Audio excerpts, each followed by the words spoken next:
The number one hardest thing about making espresso is dialing in. I used to struggle with it when I started, but now I pretty much always get to perfect espresso within 3 shots, thanks to a great technique I've been using since I lived in Japan. And in this video, I'm going to show you what that is.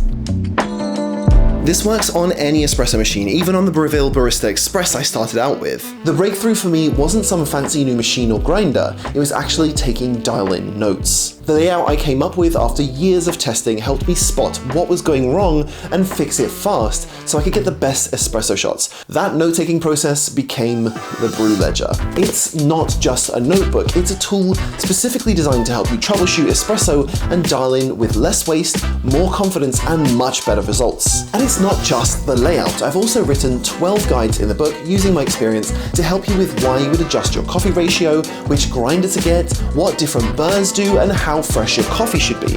And they'll all help you to make the best espresso you've ever had, and then keep getting better. This also lets you try more different coffees confidently, because instead of feeling like you have to go through the whole bag before you change beans in case you forget your grinder settings or temperature, you can just go straight back to dialed in settings you took a note of. So experimentation and learning becomes much more fun. I've already sold over 500 of the first edition books, and the reviews on my online store say it all. Now I've made this second edition, which improves on the first by adding grinder RPM and pre-infusion fields for those who have those options, making more space for people with bigger handwriting, and putting roaster on a new line to make that more comfortable to write on too. And it's available now on Amazon, which is especially great for people who live outside the UK where I'm based, as the shipping costs will be significantly lower or even free with Prime. And it makes a great gift for someone you know who loves making espresso. Thank you so much for watching, you wonderfully overcaffeinated people, and I hope you'll consider getting a Brew Ledger, and I'll put the links in the description below.